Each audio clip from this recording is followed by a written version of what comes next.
1855 January 21 Charles Spurgeon ചെയ്ത പ്രസംഗത്തിൻ്റെ മലയാള പരിഭാഷ. കുറുവാക്യം യോഹന്നാൻ്റെ സുവിശേഷം 14-ാം അധ്യായം അതിൻ്റെ 26-ാമത്തെ വാക്യം. എങ്കിലും പിതാവ് എൻ്റെ നാമത്തിൽ അയപ്പാനുള്ള പരിശുദ്ധാത്മാവെന്ന ആശ്വാസകൻ നിങ്ങൾക്ക് സകലവും ഉപദേശിച്ചു തരികയും ഞാൻ നിങ്ങളോട് പറഞ്ഞതൊക്കെയും നിങ്ങളെ ഓർമ്മപ്പെടുത്തുകയും ചെയ്യും. വൃദ്ധനും നല്ലവനുമായ ശിമ്യോൻ യേശുവിനെ ഇസ്രായേലിൻ്റെ ആശ്വാസമെന്ന് വിളിച്ചു. യേശു അങ്ങനെ തന്നെയായിരുന്നു. യേശുക്രിസ്തുവിൻ്റെ ഇഹലോകത്തിലേക്കുള്ള പ്രത്യക്ഷതയ്ക്ക് മുമ്പ് അവൻ്റെ നാമം ഉദയനക്ഷത്രം എന്നായിരുന്നു. ഉന്മേഷകരമായ ഇരുട്ടോടു കൂടിയ പ്രഭാതത്തിൻ്റെ വരവറിയിക്കുന്ന നിമിഷം. കോട്ട കാക്കുന്ന രാത്രി കാവൽക്കാർ മനോഹരമായ ആ ഉദയനക്ഷത്രത്തെ കാണുമ്പോൾ പ്രഭാതമായി എന്ന് ഘോഷിക്കുമ്പോഴുള്ള ആശയോടെ അവർ അവനിലേക്ക് നോക്കി. യേശു ഭൂമിയിലായിരുന്നപ്പോൾ തൻ്റെ കൂടെ സഹയാത്രികരായി കഴിയാൻ സാധിച്ച എല്ലാവർക്കും അവനൊരു ആശ്വാസകനായിരുന്നിരിക്കും. നമുക്ക് ആലോചിക്കാൻ സാധിക്കും, ശിഷ്യന്മാർ തങ്ങളുടെ ദുഃഖങ്ങൾ യേശുവിൻ്റെ അടുക്കൽ എത്രയും വേഗം കൊണ്ടുചെല്ലുന്നതും കർത്താവ് തൻ്റെ അതുല്യമായ സ്വരഭേദത്താൽ അവരോട് സംസാരിക്കുകയും അവരുടെ ഭയം നീക്കിക്കളയുകയും ചെയ്യുന്നത്. ഒരു പിതാവിൻ്റെ അടുക്കൽ കുട്ടികൾ തങ്ങളുടെ എല്ലാ ആവശ്യങ്ങളും ഞെരുക്കങ്ങളും വേദനകളും യാതനകളും കൊണ്ടുവരുന്നത് പോലെ അവർ അവൻ്റെ അടുക്കൽ കൊണ്ടുചെന്നു. അവനാകട്ടെ എല്ലാ മുറിവിനും മരുന്നുള്ള നല്ല വൈദ്യനെ പോലെ തൻ്റെ ആത്മാർത്ഥമായ കരുതലോടെ അവരുടെ എല്ലാ വിഷമങ്ങൾക്കും ബുദ്ധിമുട്ടുകൾക്കും ചില ശക്തിയേറിയ പ്രതിവിധി കൊടുക്കുകയും ചെയ്തു. യേശുക്രിസ്തുവിനോടൊപ്പം ജീവിക്കുന്നത് എത്ര മധുരകരമായിരിക്കും. ദുഃഖങ്ങൾ പോലും അവൻ യേശുവിൻ്റെ അടുക്കൽ പോകുവാൻ കാരണമാകുന്നതിനാൽ മുഖം മൂടി അടിഞ്ഞ സന്തോഷങ്ങളാണ്. നമ്മിൽ ചിലർ പറയുമായിരിക്കും, ആ സന്തോഷകരമായ സമയത്ത് നാം ജനിച്ചിരുന്നുവെങ്കിൽ കർത്താവിൻ്റെ മാർവിൽ നമുക്ക് നമ്മുടെ തളർന്ന തലകളെ വയ്ക്കാമായിരുന്നു. നമുക്ക് അധ്വാനിക്കുന്നവരും ഭാരം ചുമക്കുന്നവരുമായുള്ളവരെ എല്ലാവരും എൻ്റെ അടുക്കൽ വരുവൻ എന്ന് പറയുമ്പോൾ ഉള്ള അവൻ്റെ അനുകമ്പയുള്ള ശബ്ദവും അവൻ്റെ നോട്ടവും ആസ്വദിക്കാമായിരുന്നു. പക്ഷേ ഇപ്പോൾ അവൻ മരിക്കുവാൻ പോവുകയാണ്. വലിയ പ്രവചനങ്ങൾ നിറവേറപ്പെടേണ്ടതായിട്ടുണ്ട്. വലിയ ഉദ്ദേശങ്ങൾ പൂർത്തീകരിക്കപ്പെടേണ്ടതായിട്ടുണ്ട്. അതിനാൽ യേശുവിന് പോകണം.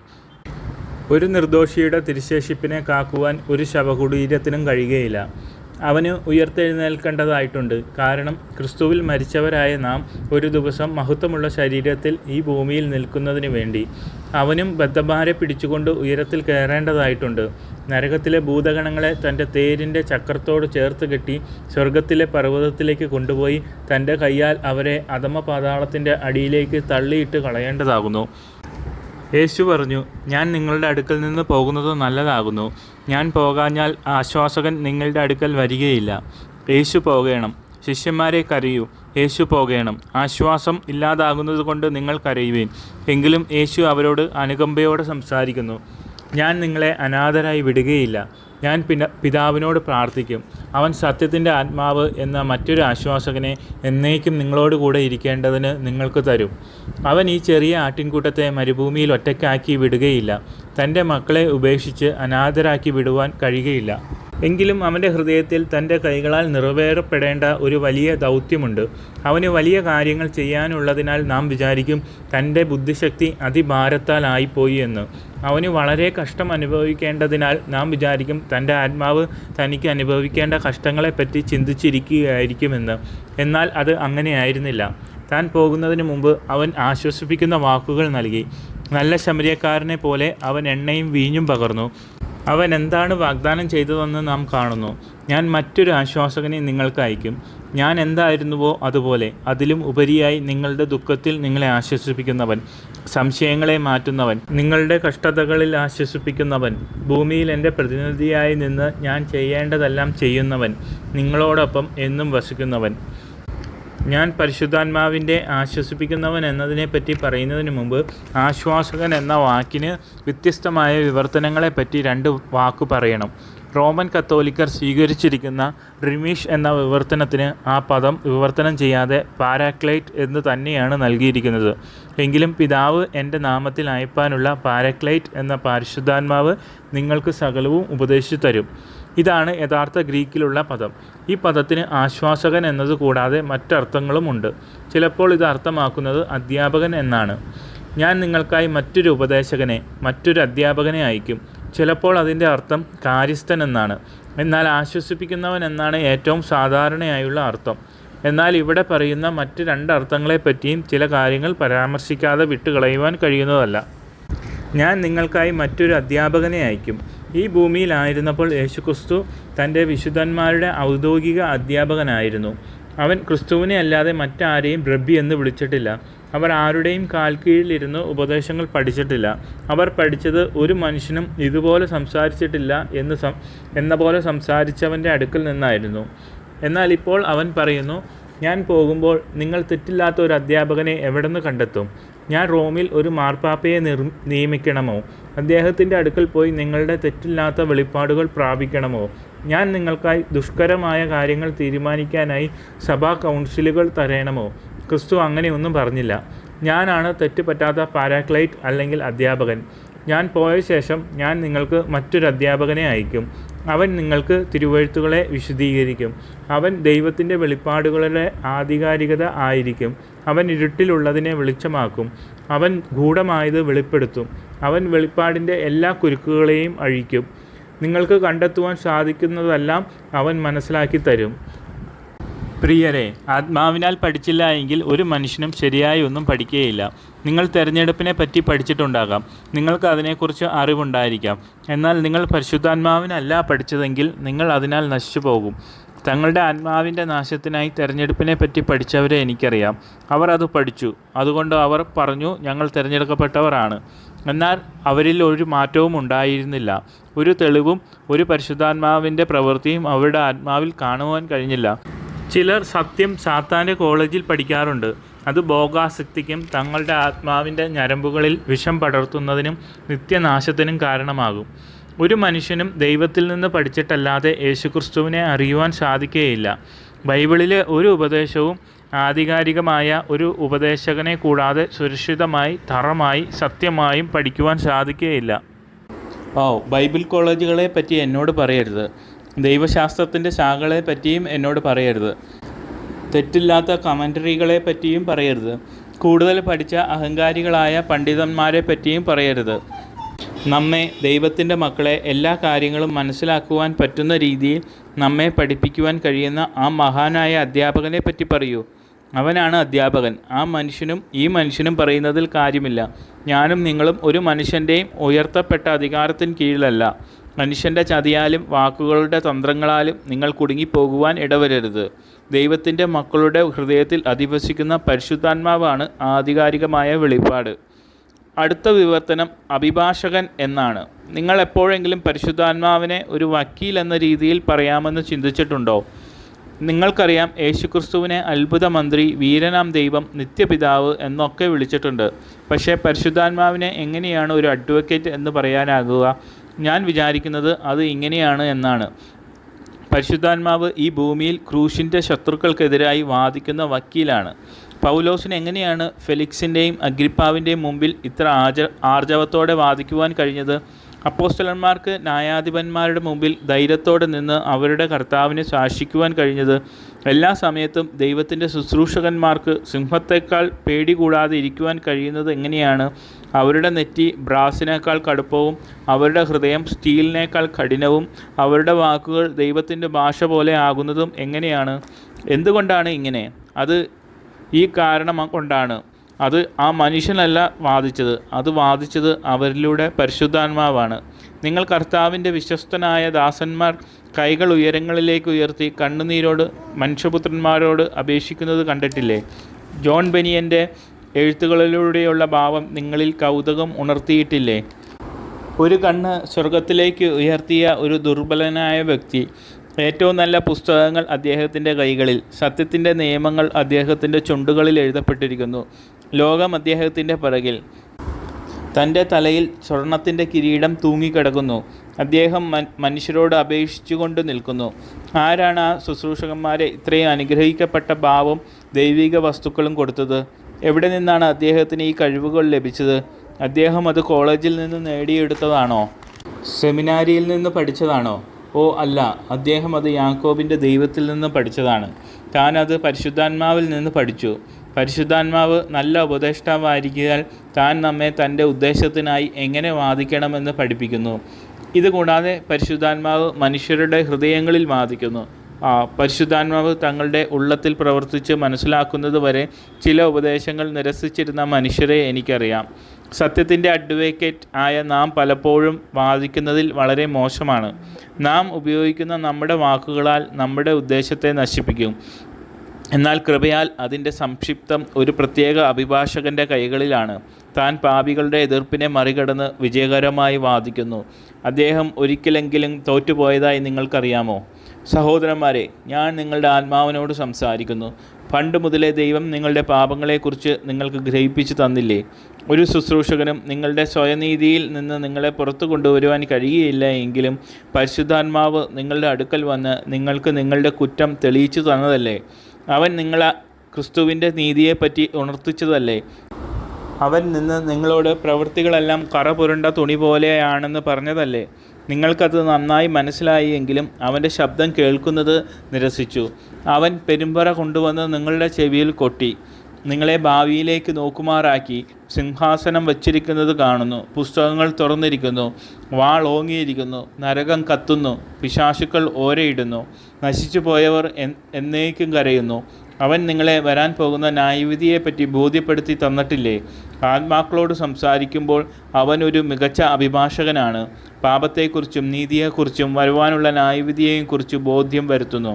അനുഗ്രഹിക്കപ്പെട്ട അഭിഭാഷകൻ്റെ എൻ്റെ ഹൃദയത്തോട് വാദിക്കുന്നു, എൻ്റെ മനസാക്ഷിയോട് വാദിക്കുന്നു. ഞാൻ പാപം ചെയ്യുമ്പോൾ മനസാക്ഷിയെക്കൊണ്ട് അതിനെപ്പറ്റി എന്നോട് പറയിപ്പിക്കുന്നു. എനിക്ക് തെറ്റുപറ്റുമ്പോൾ മനസ്സായി എന്നോട് സംസാരിക്കുന്നു. ഞാൻ സത്യസന്ധമല്ലാത്ത പാതയിലേക്ക് പോകുമ്പോൾ നീതിയുടെ അഭിഭാഷകൻ എന്നെ ഇരുത്തി ചിന്തിപ്പിക്കുമാറാക്കുന്നു. ദൈവത്തിൻ്റെ കണ്ണിന് മുമ്പിൽ എൻ്റെ കുറ്റം മനസ്സിലാക്കി തരുന്നു. വീണ്ടും ഒരു രീതിയിലും കൂടി പരിശുദ്ധാത്മാവ് വാദിക്കുന്നുണ്ട്. അവൻ യേശുക്രിസ്തുവിനോട് നമുക്ക് വേണ്ടി ഉച്ചരിച്ചു കൂടാത്ത ഞെരുക്കങ്ങളാൽ പക്ഷവാദം നടത്തുന്നു.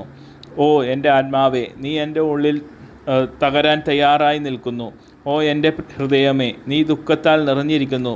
എൻ്റെ വികാരങ്ങളുടെ തള്ളിച്ചയിൽ എൻ്റെ ഞരമ്പുകളിൽ ചൂടേറുന്നു.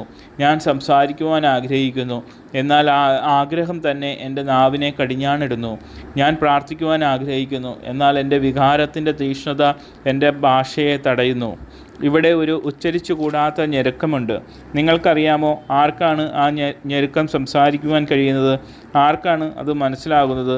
ആർക്കാണ് സ്വർഗീയ ഭാഷയിലേക്ക് അത് മാറ്റി യേശുക്രിസ്തുവിന് കേൾക്കുവാൻ കഴിയുന്ന രീതിയിൽ സ്വർഗീയ നാവിനാൽ സംസാരിക്കുവാൻ കഴിയുന്നത്? ഓ അതെ, പരിശുദ്ധാത്മാവാം ദൈവത്തിന്. അവൻ നമ്മുടെ പ്രാർത്ഥനകളെ യേശുക്രിസ്തുവിനോട് പക്ഷപാതം ചെയ്യുന്നു. ക്രിസ്തു അത് പിതാവിനോട് പക്ഷപാതം ചെയ്യുന്നു.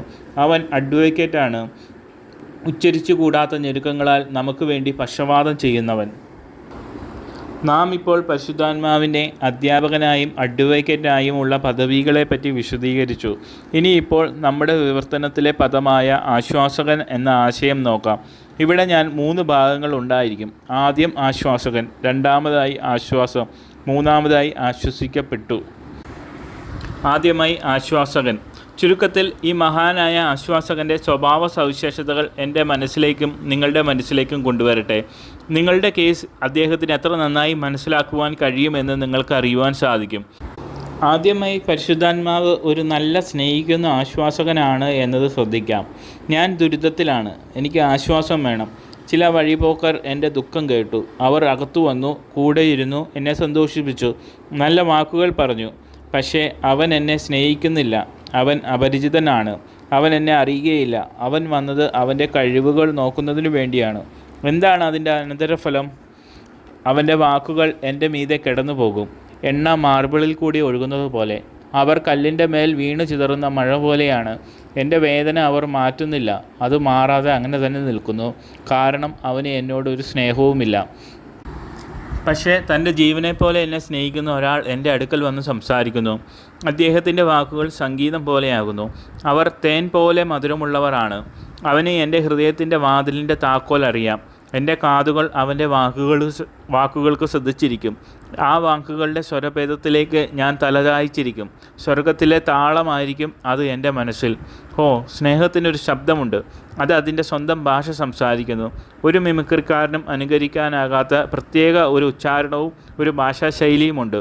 ജ്ഞാനത്തിന് അതിന് അനുകരിക്കാനാവില്ല. വാക്ചാതുര്യത്തിനും അതിനെ പ്രാപിക്കുവാൻ കഴിയുകയില്ല. ദുഃഖിച്ചിരിക്കുന്ന ഹൃദയത്തിൻ്റെ അടുക്കൽ എത്തുവാൻ സ്നേഹത്തിന് മാത്രമേ കഴിയൂ. ദുഃഖിതൻ്റെ കണ്ണുനീരൊപ്പുന്ന ഒരു കൈത്തൂവാലിയാണ് സ്നേഹം. പരിശുദ്ധാത്മാവ് ഒരു നല്ല സ്നേഹമുള്ള ആശ്വാസകനാണ്. വിശുദ്ധന്മാരെ, നിങ്ങൾക്കറിയാമോ പരിശുദ്ധാത്മാവ് നിങ്ങളെ എത്രയധികം സ്നേഹിക്കുന്നുവെന്ന്? നിങ്ങൾക്ക് ആത്മാവിൻ്റെ സ്നേഹത്തെ അളക്കുവാൻ കഴിയുമോ? തൻ്റെ ആത്മാവിന് നിങ്ങളോടുള്ള വാത്സല്യം എത്ര അധികമാണെന്ന് നിങ്ങൾക്കറിയാമോ? പോയി നിങ്ങളുടെ ചാൺ കൊണ്ട് സ്വർഗത്തെ അളക്കുക, സ്കെയില് കൊണ്ടുപോയി പർവ്വതത്തെ അളക്കുക, സമുദ്രത്തിൽ എത്ര തുള്ളി വെള്ളമുണ്ടെന്ന് പറയുക, പോയി കടലിൻ്റെ മണിത്തട്ടയിൽ എത്ര മണൽത്തിരി ഉണ്ടെന്ന് എണ്ണുക. ഇത് ചെയ്തു കഴിയുമ്പോൾ നിങ്ങൾക്ക് പറയുവാൻ കഴിയും, അവൻ എത്രമാത്രം നിങ്ങളെ സ്നേഹിക്കുന്നുവെന്ന്. അവൻ നിങ്ങളെ ധാരാളമായി സ്നേഹിക്കുന്നു. അവൻ നിങ്ങളെ നന്നായി സ്നേഹിക്കുന്നു. അവൻ നിങ്ങളെ എപ്പോഴും സ്നേഹിക്കുന്നുണ്ട്. അവൻ ഇപ്പോഴും നിങ്ങളെ സ്നേഹിക്കുന്നു. തീർച്ചയായും അവൻ നിങ്ങളെ ആശ്വസിപ്പിക്കും, കാരണം അവൻ നിങ്ങളെ സ്നേഹിക്കുന്നു. അവനെ നിങ്ങളുടെ ഹൃദയത്തിലേക്ക് അനുവദിക്കൂ. അല്ലയോ ക്രിസ്ത്യാനിയെ, നിൻ്റെ ദുഃഖത്തിൽ അവൻ നിങ്ങളെ ആശ്വസിപ്പിക്കും. അടുത്തതായി, അവനൊരു വിശ്വസ്തനായ ആശ്വാസകനാണ്. സ്നേഹം ചിലപ്പോൾ അവിശ്വസ്തത കാണിക്കുന്നു. അവിശ്വസ്തനായ ചങ്ങാതി എന്ന് പറയുന്നത് സർപ്പത്തിൻ്റെ പല്ലിനേക്കാൾ മൂർച്ചയുള്ളതാണ്. എൻ്റെ ദുഃഖത്തിൽ എന്നിൽ നിന്ന് തിരിഞ്ഞു നിൽക്കുന്ന ഒരു സുഹൃത്ത് കഠോരമായ കയ്പിനേക്കാൾ കഠിനമാണ്. എൻ്റെ സുഖത്തിൽ എന്നോടുകൂടെ ഉണ്ടായിരുന്നവർ എൻ്റെ പ്രശ്നത്തിൻ്റെ ഇരുണ്ട ദിവസങ്ങളിൽ എന്നെ ഉപേക്ഷിക്കുന്നത് കഷ്ടത്തിന്മേൽ കഷ്ടമാണ്. എന്നാൽ ദൈവത്തിൻ്റെ ആത്മാവ് അങ്ങനെയല്ല.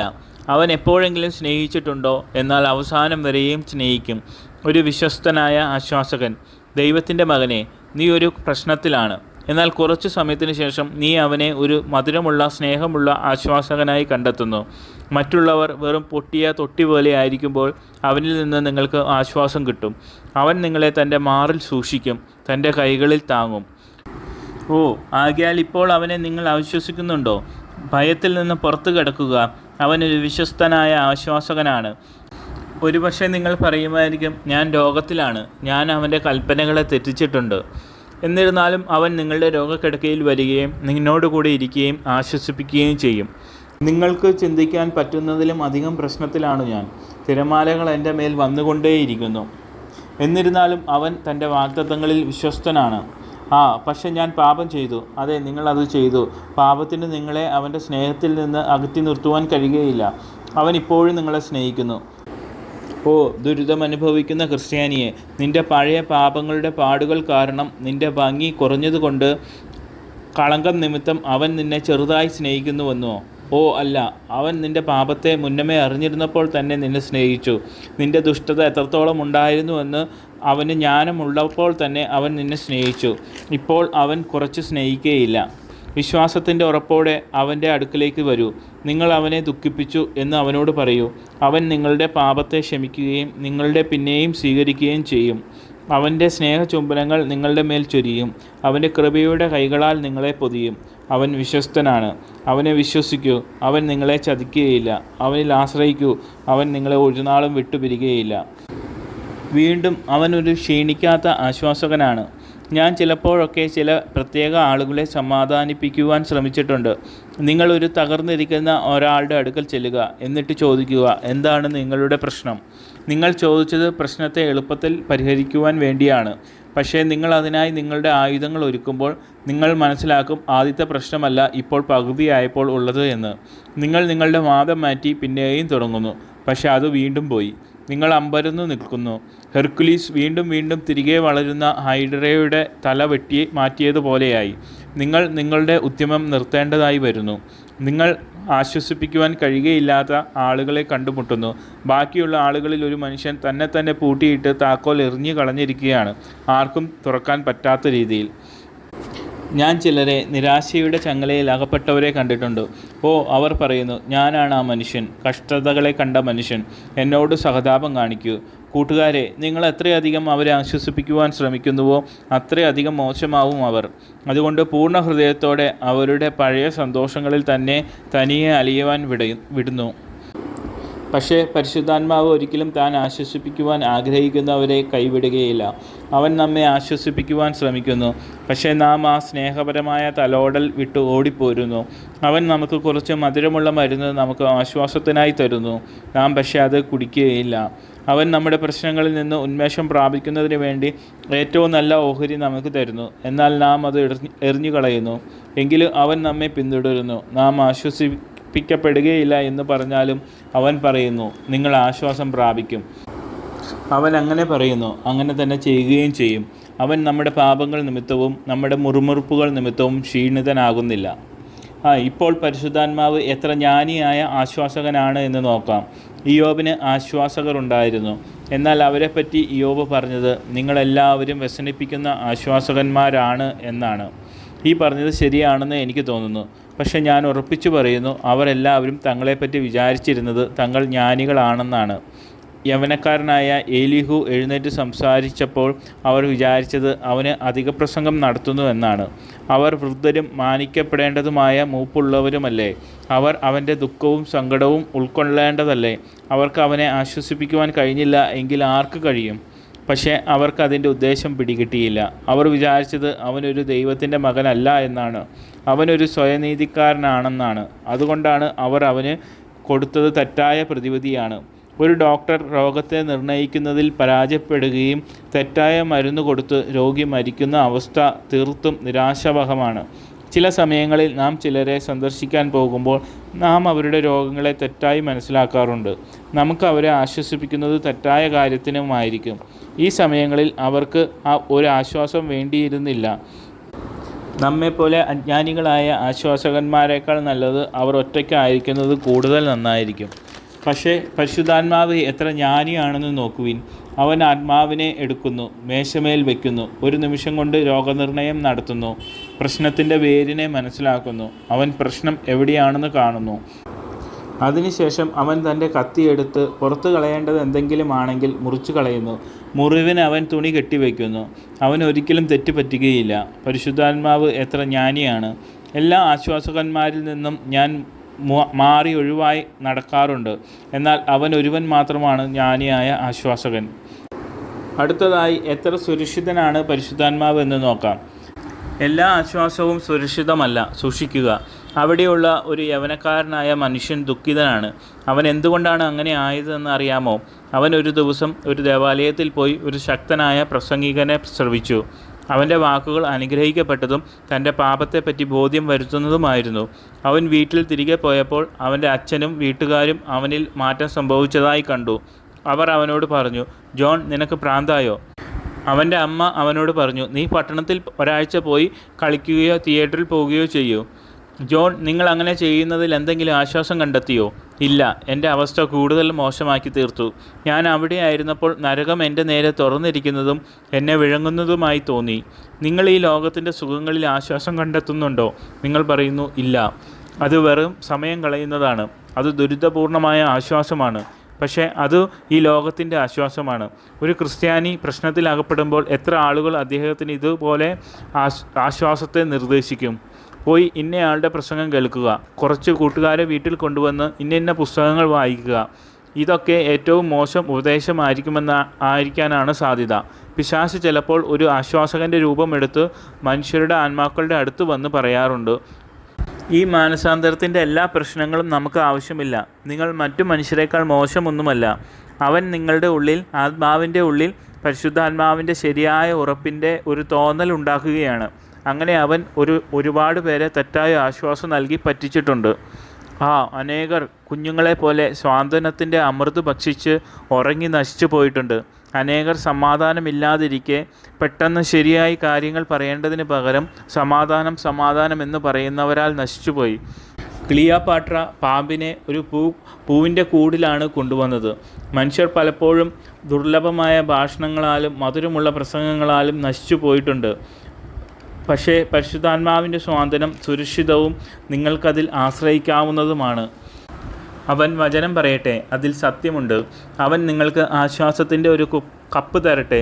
നിങ്ങൾ അതിൻ്റെ മുഴുവനും കുടിക്കുക. അതിൻ്റെ ആഴങ്ങളിൽ നിങ്ങളെ മയക്കുന്ന ഒന്നും ഉണ്ടാകുകയില്ല, ലഹരി പിടിപ്പിക്കുന്നത് ഒന്നും ഉണ്ടാകുകയില്ല. അതെല്ലാം സുരക്ഷിതമാണ്.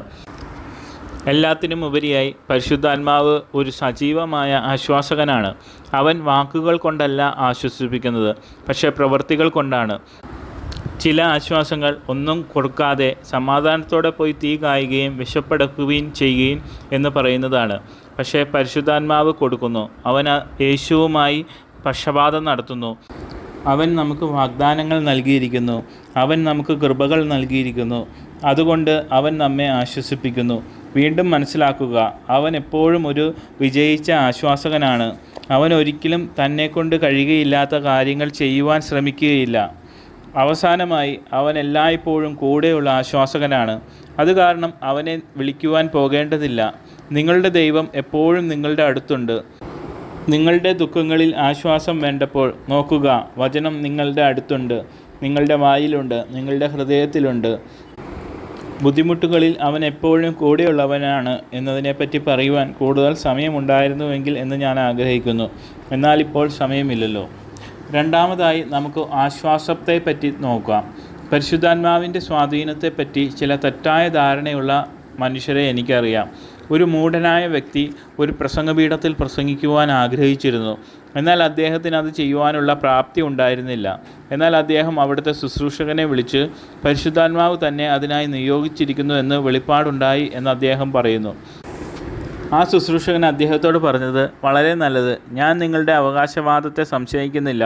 പക്ഷേ എനിക്കിതുവരെ നിങ്ങളെ പ്രസംഗിക്കുവാൻ അനുവദിക്കണം എന്നുള്ള അരുളപ്പാടുണ്ടായിട്ടില്ല. നിങ്ങൾ അതുണ്ടാകുന്നത് വരെ കാത്തിരിക്കുക.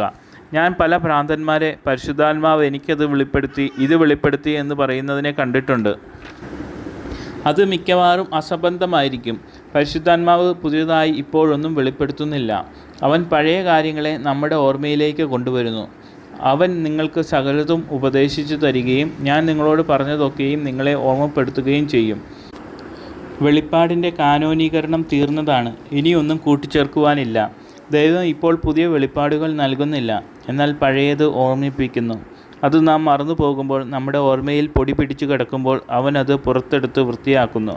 പക്ഷേ അവൻ പുതിയതൊന്നും വരയ്ക്കുന്നില്ല. ഇനി ഒരു പുതിയ ഉപദേശവും കൂടി ഇല്ല. പക്ഷേ പഴയത് എപ്പോഴും വെളിപ്പെടുത്തേണ്ടതായിട്ടുണ്ട്. ഏതെങ്കിലും പുതിയ വെളിപ്പാട് കൊണ്ട് ആത്മാവ് എന്നെ ആശ്വസിപ്പിച്ചു എന്ന് ഞാൻ പറഞ്ഞാൽ അത് അങ്ങനെയല്ല. അവൻ പഴയ കാര്യങ്ങൾ വീണ്ടും വീണ്ടും പറയുന്നുവെന്നല്ല, തിരുവെഴുത്തിൽ ഒളിഞ്ഞിരിക്കുന്ന നിധിയിലേക്ക് പുതിയ വെളിച്ചം തന്നുവെന്നാണ്. അവൻ സത്യത്തിൻ്റെ അടഞ്ഞിരിക്കുന്ന പേടകത്തെ തുറക്കുകയും പറയപ്പെടാത്ത സത്യത്തിൻ്റെ നിധിയിലേക്കുള്ള വാതിലുകളെ ചൂണ്ടിക്കാണിക്കുകയും ചെയ്യുന്നു. എന്നാൽ അവൻ പുതിയതായി ഒന്നും ഉണ്ടാക്കുന്നില്ല. ഇപ്പോഴുള്ളത് മതി. വിശ്വാസിയെ, ഇപ്പോൾ ബൈബിളിലുള്ളത് മതി നിങ്ങൾക്ക് എന്നേക്കും ജീവിക്കുവാൻ. നിങ്ങൾക്കും മെതുശലേമിൻ്റെ വർഷങ്ങളേക്കാൾ കൂടുതൽ ജീവിക്കാം. പുതിയ വെളിപ്പാടിൻ്റെ ആവശ്യമില്ല. ക്രിസ്തു വീണ്ടും വരുന്നതുവരെയും നിങ്ങൾക്ക് ജീവിക്കാം. ഒരു വാക്ക് പോലും കൂട്ടി എഴുതേണ്ടതിൻ്റെ ആവശ്യമില്ല. നിങ്ങൾ ദാവീദിനെ പോലെ ഏറ്റവും പ്രശ്നത്തിലേക്ക് പോയാലും യോനയെ പോലെ നരകത്തിൻ്റെ വാതിലിൻ്റെ അടുത്ത് വരെ പോയാലും ബൈബിൾ നിങ്ങളെ ആശ്വസിപ്പിക്കുവാൻ മതിയായതാണ്. ഒരു വാചകം പോലും കൂട്ടിച്ചേർക്കാതെ തന്നെ. കർത്താവ് പറഞ്ഞത് അതാണ്. അവൻ എനിക്കുള്ളതിൽ നിന്ന് എടുത്ത് നിങ്ങൾക്ക് അറിയിച്ചു തരും. ഇപ്പോൾ ഞാൻ പരിശുദ്ധാത്മാവ് നമ്മോട് പറയുന്നത് ചുരുക്കമായി നിങ്ങളോട് പറയട്ടെ. അവൻ ഹൃദയങ്ങളോട് മന്ത്രിക്കുന്നില്ലേ? വിശുദ്ധന്മാരെ, നന്നായിരിക്കുവിൻ. ഒരുവൻ നിങ്ങൾക്കായി മരിച്ചു. കാൽവറിയിലേക്ക് നോക്കൂ, അവൻ്റെ മുറിപ്പാടുകളിലേക്ക് നോക്കൂ. അവൻ അനുഭവിച്ച കഷ്ടപ്പാടുകൾ മനസ്സിലാക്കൂ. അവൻ നിൻ്റെ വീണ്ടെടുപ്പുകാരനാണ്. നീ സുരക്ഷിതനാണ്. അവൻ നിങ്ങളെ നിത്യതയോളമുള്ള സ്നേഹത്താൽ സ്നേഹിച്ചിരിക്കുന്നു. അവൻ്റെ ശാസനകൾ നിങ്ങളുടെ ഗുണത്തിനാണ്. എല്ലാ അടിയും നിങ്ങളുടെ സൗഖ്യത്തിനാണ്. നിങ്ങളുടെ മുറിവുകളാൽ അവൻ നിൻ്റെ ആത്മാവിനെ ഗുണപ്പെടുത്തുന്നു. കർത്താവ് താൻ സ്നേഹിക്കുന്നവനെ ശിക്ഷിക്കുന്നു. താൻ കൈക്കൊള്ളുന്ന ഏത് മകനെയും തല്ലുന്നു. നിങ്ങളുടെ കഷ്ടതകൾ കാരണം അവൻ്റെ കൃപയെ സംശയിക്കരുത്. എന്നാൽ കഷ്ടതയുടെ കാലത്ത് അവൻ നിങ്ങളെ സന്തോഷത്തിൻ്റെ കാലത്ത് സ്നേഹിക്കുന്നത് പോലെ തന്നെ സ്നേഹിക്കുന്നു. അതിനുശേഷം അവൻ പറയുന്നു, നിൻ്റെ കർത്താവിൻ്റെ കഷ്ടതകളുമായി താരതമ്യം ചെയ്യുമ്പോൾ നിൻ്റെ കഷ്ടതകൾ എന്തുണ്ട്? യേശുവിൻ്റെ സഹനമായി നോക്കുമ്പോൾ നിങ്ങളുടെ ബുദ്ധിമുട്ടുകൾ എത്രയുണ്ട്? നിത്യതയുടെ തിരശീല മാറ്റി പരിശുദ്ധാത്മാവ് സ്വർഗത്തിലെ മഹത്വം നിങ്ങളെ കാണിച്ച് നിങ്ങളുടെ ആത്മാവിന് ഉയരത്തിൽ ലഭിക്കുന്ന മഹത്വം കാണിക്കുമ്പോൾ വിശുദ്ധന്മാർക്ക് പറയുവാൻ കഴിയും, ഓ, എനിക്ക് നീ ഒരു നല്ല ആശ്വാസകൻ തന്നെയാണ്. പ്രളയം പോലെ ആശങ്കകൾ വരട്ടെ, ദുഃഖത്തിൻ്റെ കൊടുങ്കാറ്റുകൾ വരട്ടെ, എൻ്റെ ദൈവമേ, എൻ്റെ സ്വർഗമേ, എൻ്റെ എല്ലാമേ, ഞാൻ തിരിച്ചു വീട്ടിൽ സുരക്ഷിതമായി എത്തട്ടെ. സ്വർഗത്തിൻ്റെ വെളിപ്പാടുകൾ ഞാൻ പറയുന്നത് കുറച്ച് പേർക്ക് മനസ്സിലാക്കുവാൻ പറ്റും. നിങ്ങൾ സൂര്യനെയും ചന്ദ്രനെയും നക്ഷത്രങ്ങളെയും നിങ്ങളുടെ കാൽക്കീഴിൽ ഉപേക്ഷിച്ച് പറന്നു പോകും. മിന്നലിനെ പിറകിലാക്കി നിങ്ങൾ മുത്തുകളുടെ ഗേറ്റിലെത്തും. സ്വർണ്ണ തെരുവീതികൾ ചവിട്ടി നടക്കാം. ആത്മാവിൻ്റെ ചിറകിൽ വഹിച്ചുകൊണ്ട് ഉയരത്തിൽ പറക്കാം. പക്ഷേ ഇവിടെ ആദരവ് നഷ്ടപ്പെട്ടവരായി, നമ്മുടെ ആശയം മറന്നുകളഞ്ഞ് നാം നമ്മിൽ തന്നെ ആശ്രയിക്കാത്തവരായി ഇരിക്കുന്നു. ഇപ്പോൾ മൂന്നാമതായി, ആരാണ് ആശ്വസിപ്പിക്കപ്പെട്ട ആളുകൾ? നിങ്ങൾക്കറിയാം, എൻ്റെ പ്രസംഗത്തിൻ്റെ അവസാനം എനിക്ക് ഭാഗിക്കുവാൻ ഇഷ്ടമാണെന്ന്. ഇവിടെ രണ്ടു വിഭാഗമുണ്ട്. കുറച്ച് ആളുകൾ ആശ്വസിപ്പിക്കപ്പെട്ടവരാണ്, കുറച്ച് ആളുകൾ ആശ്വാസം കണ്ടെത്താത്ത ആളുകളാണ്. നിങ്ങളിൽ കുറച്ച് ആളുകൾ പരിശുദ്ധാത്മാവിൻ്റെ സ്വാന്തനം ലഭിച്ചവരാണ്, കുറച്ച് ആളുകൾക്ക് കിട്ടിയിട്ടില്ല. നമുക്കിപ്പോൾ നിങ്ങളെ വേർതിരിച്ചെടുക്കാം. നമുക്ക് ഏതാണ് കതിര്, ഏതാണ് പതിര് എന്ന് നോക്കാം. ദൈവം ചില പതിരിന് തൻ്റെ ഗോതമ്പ് കതിരായി മാറുവാനുള്ള വരം നൽകട്ടെ. നിങ്ങൾ പറയുമായിരിക്കും, പരിശുദ്ധാത്മാവിൻ്റെ ആശ്വാസം എനിക്ക് കിട്ടിയിട്ടുണ്ട് എന്ന് എങ്ങനെ അറിയാം? നിങ്ങൾക്കത് ഒരു തത്വം വഴി അറിയാം. നിങ്ങൾ ദൈവത്തിൽ നിന്ന് ഒരു അനുഗ്രഹം ലഭിച്ചിട്ടുണ്ടെങ്കിൽ നിങ്ങൾക്ക് മറ്റുള്ള അനുഗ്രഹങ്ങളും ലഭിച്ചിരിക്കും. അത് എന്നെ തന്നെ വിശദീകരിക്കട്ടെ. ഞാൻ ഇവിടെ സുവിശേഷം ലേലവിൽപ്പനക്കാരനായിട്ടാണ് വന്നിരിക്കുന്നുവെങ്കിൽ ഞാൻ അതെല്ലാം വിനിയോഗിക്കണം. സൗജന്യമായി യേശുക്രിസ്തുവിൻ്റെ രക്തത്താലുള്ള നീതീകരണമാണ് ഞാൻ പറയുന്നതെങ്കിൽ കൂട്ടത്തിലുള്ള ഒരാൾ പറയുന്നു, എനിക്ക് നീതീകരണം വേണം, എനിക്കത് തരൂ, ഞാൻ നീതീകരിക്കപ്പെടുവാൻ ആഗ്രഹിക്കുന്നു, ഞാൻ എൻ്റെ പാപങ്ങളെ ക്ഷമിക്കപ്പെടുവാൻ ആഗ്രഹിക്കുന്നു. ഞാൻ വിശദീകരണം എടുത്തു എന്ന് വിചാരിക്കുക. പാപങ്ങളെയെല്ലാം വിട്ടുകളയുക. ഹൃദയത്തിൻ്റെ പൂർണ്ണമായ മാറ്റത്തിലൂടെ എല്ലാ ഇരുട്ടിൻ്റെയും അധർമ്മത്തിൻ്റെയും പ്രവൃത്തികളെ മാറ്റിവെക്കുക. അപ്പോൾ കുറേ ആളുകൾ പറയും, എനിക്കത് വേണ്ട, എനിക്ക് സ്വർഗത്തിൽ പോകണം, പക്ഷേ എനിക്ക് വിശുദ്ധി വേണ്ട. ഞാൻ അവസാനം രക്ഷിക്കപ്പെടുവാൻ ആഗ്രഹിക്കുന്നുള്ളൂ. ഞാൻ ഇപ്പോഴും കിടക്കുവാൻ ആഗ്രഹിക്കുന്നു. ഞാൻ മഹത്വത്തിൽ പ്രവേശിക്കുവാൻ ആഗ്രഹിക്കുന്നു. പക്ഷേ എനിക്ക് 1 2 പാപങ്ങൾ കൂടി ചെയ്യണം. ഇല്ല പാപിയെ, നിങ്ങൾക്ക് ഒരനുഗ്രഹം ഉണ്ടെങ്കിൽ നിങ്ങൾക്ക് എല്ലാമുണ്ട്. ദൈവം സുവിശേഷം വിഭജിക്കുകയില്ല. അവൻ ഒരിക്കലും നീതീകരണം ഒരുവനും വിശുദ്ധീകരണം മറ്റൊരുവനും കൊടുക്കുകയില്ല. ക്ഷമ ഒരുവനും വിശുദ്ധി മറ്റൊരുവനും കൊടുക്കുകയില്ല. ഇല്ല, ഇതെല്ലാം ഒരുമിച്ചാണ് പോകുന്നത്. അവൻ വിളിച്ചവരെ നീതീകരിച്ചും നീതീകരിച്ചവരെ വിശുദ്ധീകരിച്ചും അവൻ വിശുദ്ധീകരിച്ചവരെ തേജസ്കരിച്ചും ഇരിക്കുന്നു. എനിക്ക് സുവിശേഷത്തിൻ്റെ സുഖമില്ലാത്തത് ഇറക്കി വയ്ക്കുവാൻ കഴിഞ്ഞിരുന്നുവെങ്കിൽ തേനിൽ ഈച്ചകൾ കയറുന്നത് പോലെ നിങ്ങൾ വരുമായിരുന്നു. നിങ്ങൾക്ക് അസുഖമുണ്ടാകുമ്പോൾ നിങ്ങൾ വൈദികനെ വിളിക്കുന്നു. ശുശ്രൂഷകന്മാർ നിങ്ങളുടെ അടുക്കൽ വന്ന് സാന്ത്വനിപ്പിക്കുന്ന വാക്കുകൾ നൽകണമെന്ന് നിങ്ങൾ ആഗ്രഹിക്കുന്നു. എന്നാൽ അദ്ദേഹം ഒരു സത്യസന്ധനായ മനുഷ്യനാണെങ്കിൽ ആശ്വാസത്തിൻ്റെ ഒരു കണിക പോലും തരികയില്ല. അദ്ദേഹം എണ്ണ ഒഴിക്കുന്നതിനേക്കാളും നല്ലത് കത്തിയെടുക്കുന്നതായിരിക്കും. ഞാനൊരു മനുഷ്യനെ അവൻ്റെ പാപങ്ങളെപ്പറ്റി മനസ്സിലാക്കിയതിന് ശേഷമേ ക്രിസ്തുവിനെപ്പറ്റി എന്തെങ്കിലും പറയുവാൻ മുതിരുകയുള്ളൂ. എനിക്ക് അവൻ്റെ ആത്മാവിനെ അത് നഷ്ടപ്പെട്ടിരിക്കുകയാണെന്ന് ബോധ്യപ്പെടുത്തിയെങ്കിൽ മാത്രമേ ഞാൻ അവനോട് വീണ്ടെടുക്കപ്പെട്ട അനുഗ്രഹങ്ങളെപ്പറ്റി പറയുകയുള്ളൂ. ഇപ്പോൾ ക്രിസ്തുവിൽ വിശ്വസിക്കുക, അതുമാത്രമാണ് നിങ്ങൾ ചെയ്യേണ്ടത് എന്ന് പറയുന്നതിനാൽ അനേകർ നശിച്ചു പോയിട്ടുണ്ട്. അവർ മരിച്ചു പോകുന്നതിന് പകരം അവർ നന്നാകുന്നു, എന്നിട്ട് കപടഭക്തിക്കാരുടെ കൂടെ ഉയർത്തെഴുന്നേൽക്കുന്നു. അത്രയുമേ സംഭവിക്കുന്നുള്ളൂ. പട്ടണത്തിലുള്ള ഒരു മിഷണറിയെപ്പറ്റി ഞാൻ കേട്ടിട്ടുണ്ട്. അദ്ദേഹത്തിൻ്റെ കയ്യിൽ മരണത്തിലേക്ക് പോയിട്ട് തിരിച്ചു വന്ന 2000 ആളുകളുടെ ലിസ്റ്റ് ഉണ്ടായിരുന്നു. അവർ മരിച്ചു പോയിരുന്നുവെങ്കിൽ അവരെ ക്രിസ്ത്യാനികളായി കണക്കാക്കുമായിരുന്നു. അവരിൽ എത്ര പേർ പിന്നീട് ക്രിസ്തീയ ജീവിതം നയിച്ചിട്ടുണ്ടാകും എന്നാണ് നിങ്ങൾ കരുതുന്നത്? 2000-ൽ 2 പേരില്ല. അദ്ദേഹത്തിന് കേവലം ഒരാൾ മാത്രമേ ദൈവഭയത്തിൽ പിന്നീട് ജീവിച്ചതായി കണ്ടെത്തിയുള്ളൂ. പുരുഷന്മാരും സ്ത്രീകളും മരിക്കുമ്പോൾ അവർ ആശ്വാസത്തിനായി കരയുന്നത് ഭയങ്കരമല്ലേ? അവരുടെ കൂട്ടുകാർ കരുതും അവർ ദൈവത്തിൻ്റെ മക്കളാണ് എന്ന്. എന്നാൽ അവർ ഒരിക്കലും ആശ്വാസത്തിന് അർഹരല്ല. അനുഗ്രഹീതനായ ദൈവത്തിൻ്റെ അടച്ചിട്ട സ്ഥലത്തിലേക്ക് അതിക്രമിച്ച് കയറുന്നവരാണ്. ഓ ദൈവമേ, അവർക്ക് ഇതിലൊരവകാശവും ഇല്ലാതിരിക്കുന്നതിനാൽ ഈ ആളുകൾക്ക് ആശ്വാസം കിട്ടുന്നതിൽ നിന്ന് തടയണമേ. താങ്കൾക്ക് മറ്റുള്ള അനുഗ്രഹങ്ങൾ ഉണ്ടോ? താങ്കൾക്ക് എപ്പോഴെങ്കിലും പാപങ്ങളുടെ ബോധ്യം ഉണ്ടായിട്ടുണ്ടോ? ദൈവത്തിനു മുമ്പിൽ താങ്കളുടെ പാപങ്ങളുടെ കുറ്റബോധം എപ്പോഴെങ്കിലും തോന്നിയിട്ടുണ്ടോ? താങ്കളുടെ ആത്മാവിനെ എപ്പോഴെങ്കിലും യേശുവിന് മുമ്പിൽ താഴ്ത്തിയിട്ടുണ്ടോ? നിങ്ങൾ എപ്പോഴെങ്കിലും കാൽവരിയിലേക്ക് നോക്കി അതുമാത്രമാണ് നിങ്ങളുടെ അഭയം എന്ന അർത്ഥത്തിൽ നോക്കിയിട്ടുണ്ടോ? ഇല്ലെങ്കിൽ നിങ്ങൾക്ക് ആശ്വാസത്തിന് ഒരു അർഹതയുമില്ല. അതിൽ നിന്ന് ഒരു ആറ്റം പോലും എടുക്കരുത്. ആത്മാവ് ആശ്വാസകനാകുന്നതിന് മുമ്പ് ബോധ്യം വരുത്തുന്ന ആളാണ്. പരിശുദ്ധാത്മാവിൻ്റെ മറ്റുള്ള പ്രവൃത്തികൾ നിങ്ങളുടെ ഉള്ളിൽ നടന്നെങ്കിൽ മാത്രമേ നിങ്ങൾക്ക് ഇതിൽ നിന്ന് എന്തെങ്കിലും കിട്ടുകയുള്ളൂ. ഞാൻ നിർത്തുവാൻ പോവുകയാണ്. ഈ വിടുവായൻ സംസാരിക്കുന്നത് ഒരു പ്രാവശ്യം കൂടി നിങ്ങൾ കേട്ടു. അത് എന്തായിരുന്നു? ആശ്വാസകനെ പറ്റി എന്തോ ആയിരുന്നു. പക്ഷെ ഞാൻ ചോദിക്കട്ടെ, നിങ്ങൾ പോകുന്നതിന് മുമ്പ് നിങ്ങൾക്ക് ആശ്വാസകനെ പറ്റി എന്തറിയാം? നിങ്ങളെല്ലാവരും ഈ ദേവാലയത്തിൻ്റെ പടി ഇറങ്ങുന്നതിന് മുമ്പ് ഈ ചോദ്യം നിങ്ങളുടെ ആത്മാക്കളോട് ചോദിക്കണം. ആശ്വാസകനെ പറ്റി നിങ്ങൾക്ക് എന്തറിയാം? ഓ ദുരിതം അനുഭവിക്കുന്ന ആത്മാവേ, നിനക്ക് ആശ്വാസകനെ പറ്റി അറിയില്ലെങ്കിൽ നീ അറിയുവാൻ പോകുന്നത് ഞാൻ പറയാം. നീ ന്യായം വിധിക്കുന്നവനെ അറിയും. നിനക്ക് ഈ ഭൂമിയിലെ ആശ്വാസകനെ അറിയില്ല എങ്കിൽ നിങ്ങൾ അടുത്ത ലോകത്തിലെ ശിക്ഷ നിങ്ങൾ അറിയും. ശപിക്കപ്പെട്ടവരെ, നിത്യനരകത്തിലേക്ക് പോകുവിൻ എന്ന് ഒരുവൻ പറയും. വൈറ്റ്ഫീൽഡ് വിളിച്ചു പറയുന്നത് കേൾക്കൂ. ഭൂമിയെ, ഭൂമിയെ, കർത്താവിൻ്റെ വചനം കേൾക്കൂ. ഞങ്ങൾ ഇവിടെ എന്നേക്കും ജീവിച്ചിരുന്നുവെങ്കിൽ നിങ്ങൾ സുവിശേഷം നിസ്സാരമായി കണ്ടേനെ. നിങ്ങൾക്ക് നിങ്ങളുടെ ജീവിതം കടം മേടിക്കുവാൻ കഴിയുമായിരുന്നെങ്കിൽ നിങ്ങൾ ആശ്വാസകനെ നിന്ദിച്ചേക്കാം. പക്ഷേ സാർ, നിങ്ങൾ മരിക്കും. കഴിഞ്ഞ പ്രാവശ്യം നാം കൂടി വന്നപ്പോൾ ഉള്ളതിനേക്കാൾ മിക്കവാറും കുറച്ച് പേർ അവരുടെ അവസാനത്തെ വീടുകളിലേക്ക് പോയി. ഇനിയും നാം ഈ ദേവാലയത്തിൽ കൂടി വരുമ്പോൾ ഇവിടെ ഇരിക്കുന്ന ചിലർ മുകളിൽ മഹത്വത്തിലായിരിക്കും, അല്ലെങ്കിൽ അടിയിൽ ശിക്ഷാവിധിയിലായിരിക്കും. എവിടെയായിരിക്കും? നിങ്ങളുടെ ആത്മാക്കൾ തീരുമാനിക്കട്ടെ. ഈ രാത്രിയിൽ നിങ്ങൾ ഇരിക്കുന്ന ഈ ഇരിപ്പിടത്തിൽ നിന്ന് താഴെ വീണ് മരിച്ചാൽ നിങ്ങൾ എവിടെയായിരിക്കും? സ്വർഗത്തിലോ നരകത്തിലോ? ഓ, നിങ്ങളെ തന്നെ വഞ്ചിക്കരുത്. നിങ്ങളുടെ മനസ്സാക്ഷി ശരിയായി നോക്കട്ടെ. ദൈവത്തിനു മുമ്പിൽ നിങ്ങൾ ഇങ്ങനെ പറയുവാൻ കടപ്പെട്ടവരാണ്: ഞാൻ ഭയപ്പെടുന്നു, എൻ്റെ ഓഹരി അവിശ്വാസികളുടെ കൂട്ടത്തിലാണ്. ഒരു നിമിഷം എന്നെ ശ്രദ്ധിക്കൂ, അതിനുശേഷം ഞാൻ നിർത്തുകയാണ്. വിശ്വസിക്കുകയും സ്നാനമേൽക്കുകയും ചെയ്യുന്നവൻ രക്ഷിക്കപ്പെടും. വിശ്വസിക്കാത്തവൻ ശിക്ഷാവിധിയിൽ അകപ്പെടും.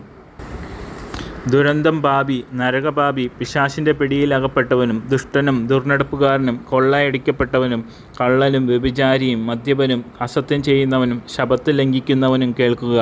ഞാൻ നിന്നോടും ബാക്കിയുള്ളവരോടും പറയുന്നു, ഞാൻ ഒരു മനുഷ്യനെയും ഒഴിവാക്കുന്നില്ല. ദൈവം ഒരു ഒഴിവും ഇവിടെ പറഞ്ഞിട്ടില്ല. യേശുക്രിസ്തുവിൽ വിശ്വസിക്കുന്നവൻ രക്ഷിക്കപ്പെടും. പാപത്തിന് ഒരു തടസ്സവുമില്ല, കുറ്റബോധത്തിന് പ്രതിരോധവുമില്ല. ആര് വിശ്വസിച്ചാലും, ഇവിടെ ഇരിക്കുന്ന സാത്താനെ പോലെ ഇരുണ്ടതാണെങ്കിലും ഭൂതത്തെപ്പോലെ അഴുക്കാണെങ്കിലും, ആര് വിശ്വസിച്ചാലും എല്ലാ പാപങ്ങളും ക്ഷമിക്കപ്പെടും, എല്ലാ കുറ്റങ്ങളും റദ്ദു ചെയ്യപ്പെടും, എല്ലാ അകൃത്യങ്ങളും മായ്ക്കപ്പെടും. കർത്താവായ യേശുക്രിസ്തുവിൽ രക്ഷിക്കപ്പെടും. സ്വർഗത്തിൽ സുരക്ഷിതമായും ഭദ്രമായും നിൽക്കും. അതാണ് മഹത്വകരമായ സുവിശേഷം. യേശുവിലുള്ള വിശ്വാസം നിങ്ങളുടെ ഹൃദയങ്ങളിൽ ദൈവം തരട്ടെ. നാം ഇന്നൊരു പ്രസംഗകനെ കേട്ടു. സത്യം അവനിലൂടെ തുറന്നു കാണിച്ചു. പക്ഷേ നമുക്കൊരു മഹാനായ അധ്യാപകനെ ആവശ്യമുണ്ട്. നിത്യമായ സിംഹാസനത്തിൽ നിന്ന് പ്രവർത്തിക്കുന്നത് ദൈവത്തിൽ നിന്ന് മാത്രമാണ്. ആമേൻ.